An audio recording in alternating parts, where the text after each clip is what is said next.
In BioShock, Tenenbaum, the character Tenenbaum, was sort of exploring the work that was going on in DNA at the time. You know, the work that Crick and Watson were doing. And she was building upon that, and that, you know, a very radical enhancement of that work was done by Tenenbaum and Sue Chong, and you get the world of plasmids that make the original BioShock. Elizabeth's not a scientist, but she has the ability to interact with the kind of science that was being done in this period, the kind of science that was being done by Einstein, the kind of science that was being done by Heisenberg. All this sort of the world of physics that's being explored, you know, around the turn of the century, and how the science, in the same way Crick and Watson were opening our eyes up to what was inside our body, these scientists, Einstein and Heisenberg and Max Planck, were opening our eyes to what existed around the universe.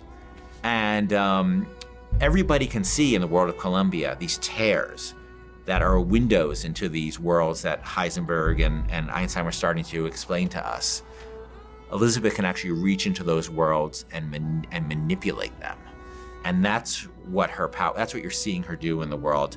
And that becomes this great game system we call the tears in BioShock Infinite, where you'll be in a space and you'll see a window where you see a skyline that doesn't exist in the Columbia that Booker is in.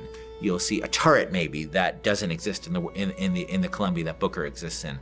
You'll see a bunch of founders who might come in and help you fight the Vox Populi guys you're fighting, who doesn't exist in the world version of Columbia that Booker is in.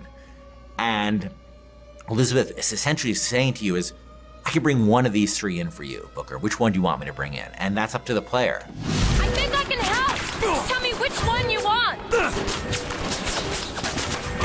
That one, now!